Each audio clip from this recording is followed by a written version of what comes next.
I'm on in my kitchen. I got my Cleveland Rock and Roll Hall of Fame t-shirt on that my buddy sent me. I can't reveal his name because he's retired high-ranking military official. I don't want to compromise the state of the nation or anything. But he sent me this t-shirt. I absolutely love it, and I hope he's not offended that it's, you know, completely paint stained and everything. Actually, you shouldn't be offended, pal. You should be psyched, because shirts like this, I wear them so much, I dig them so much, I just forget that I have them on and I start doing projects, and this is where they wind up. Anyway, today I'm pumped, man. Things just keep coming out in those gardens this time of the year, man, and this is one of my all-time faves. I wait for it. It's called Risi e Bisi. The translation is rice and peas. So let's go out and get some garden peas. All right, here we are out in the produce garden, and these peas are just banging. I wait for this every year. It's so good. Risi e Bisi. So let's get some of these peas and bring them on into the kitchen. So these are what people call sweet peas, English garden peas, shell peas, your normal pea that comes in a pod. Funny thing is, when I went to summer camp as a kid, I used to go to, you know, the mess hall, and they'd serve peas. I almost threw up. They were out of a can. Mushy. Tasted like metal. So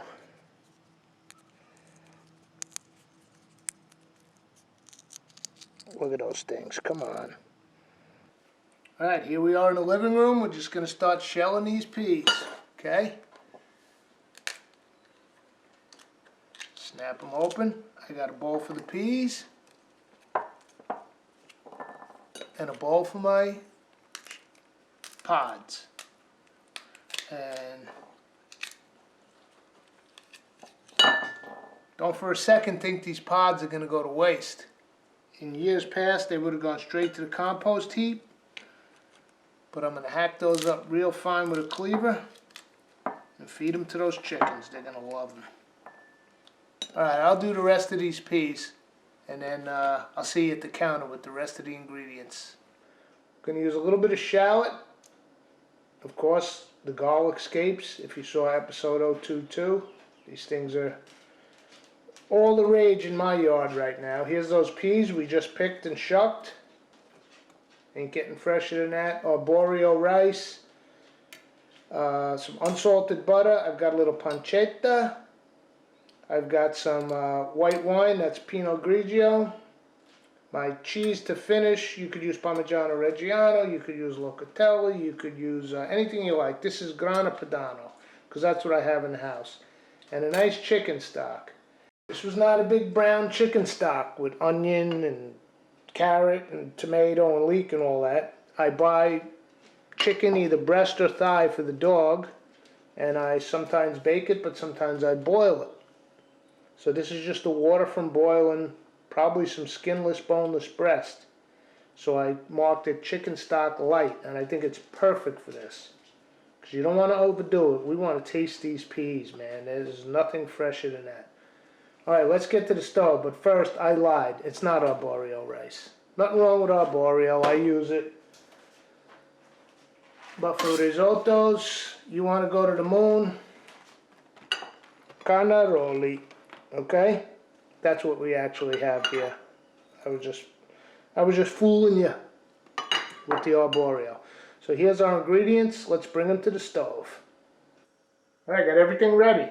Remember, I say it every time: mise en place. Everything in its place. You want to get everything ready so you can have some fun at the stove, not be running around like, where's this? Where's that? Oh my God, I forgot to chop that up. Put a little extra virgin in the pot, just to lube it up a little. But our real cooking fat's going to come from our pancetta.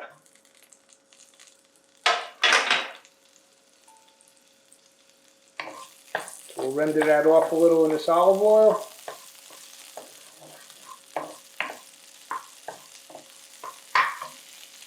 I got my stock getting nice and hot in the back. I'll turn it down. It's starting to boil.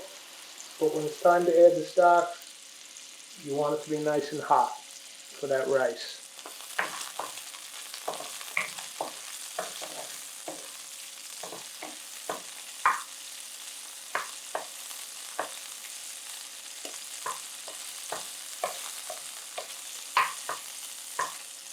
Okay, again, I've mentioned this on another episode. Some people do this thing with bacon or the pancetta where it's like render it off, get it brown, then pull it out with a slotted spoon, and then either you add it back later or you don't. I say, part of the dish is part of the dish. I'm leaving it in.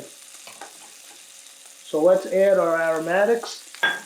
Remember, that's shallot, 1 clove of garlic, and our scapes. What a great combo. Just the smell of that.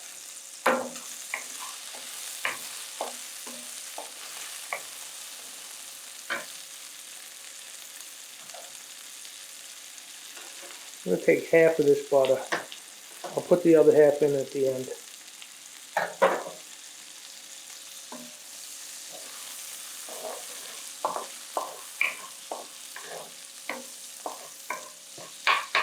Okay, a little olive oil, pancetta, shallot, garlic scape, and a little butter.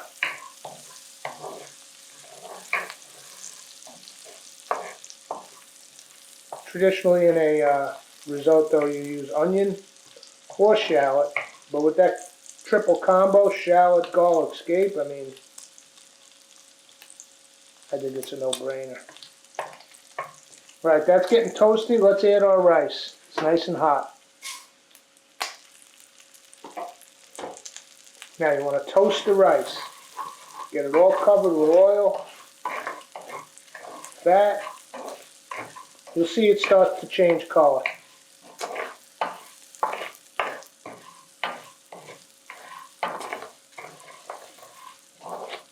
See that? See that kernel in the middle? So now we're going to add our white wine. This is my favorite part. This is the music.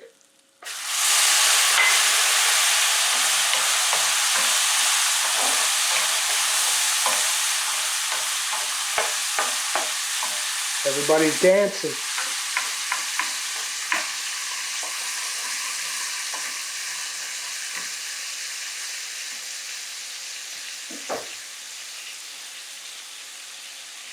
Now, as that starts to dry out, you're going to add a cup, or half a cup, a ladle of the hot stock.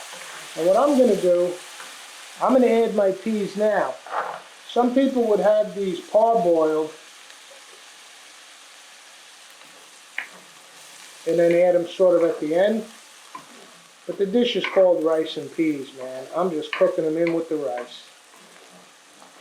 So those are unboiled, fresh, out of the pod, so they're kind of hard. So we're going to cook them right in with that rice.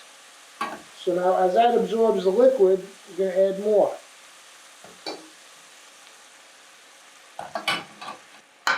There is a fallacy I've noticed with risotto recipes over the year, like you're stuck to the stove, you can't move, don't go away, turn off the phone. Nonsense. You put your liquid in,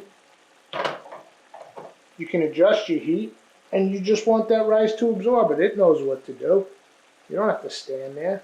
I mean, you don't want to leave the kitchen, but you could go, you know, like for a refill or something. But just keep an eye on it. The whole thing here is the absorption. This is, when you cook Chinese rice, Japanese rice, or steamed rice, you're doing something different. You're covering the pot, you're turning the heat way down, but you're basically doing the same thing. Each different kind of rice is going to absorb the liquid in its own different way. As you see it drying up, It absorbed most of the liquid, and you go with a new batch.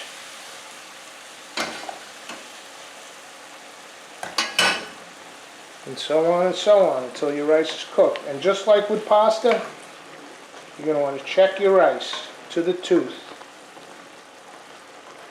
Al dente to creamy, and that's your preference. Some people serve it drier, more al dente. Sometimes it's almost like a soup. I love risottos all those ways. Okay, we're getting there. I just added more broth. I tasted it. I'm checking along the way for al dente, for flavor.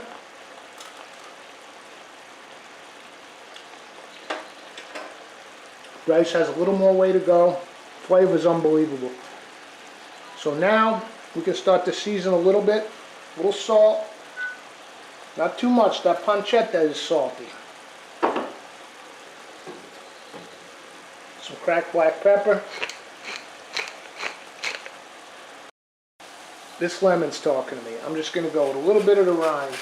Just zest it in there. Just a touch. I almost don't even want to notice it.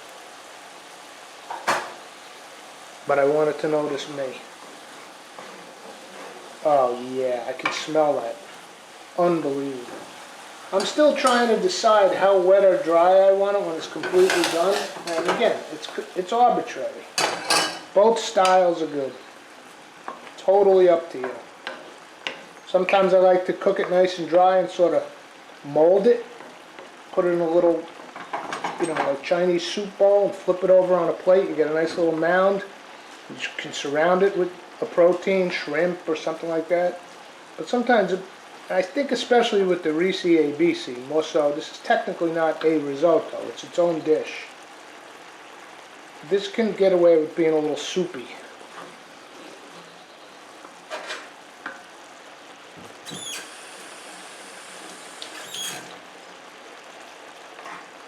I want to try the peas.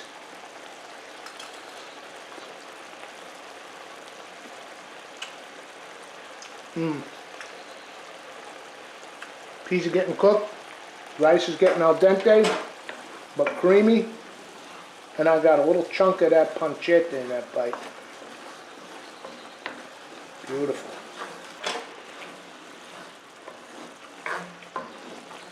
Yeah, that rice is almost done.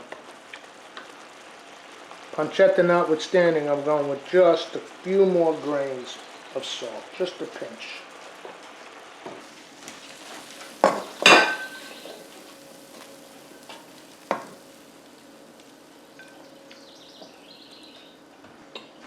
Risi e Bisi. Rice and peas. Let's see what we got here. Piping hot, right off the stove. Pancetta, carnaroli rice, fresh garden peas.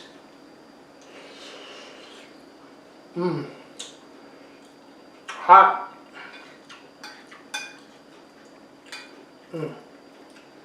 This is why I plant peas every year, trust me.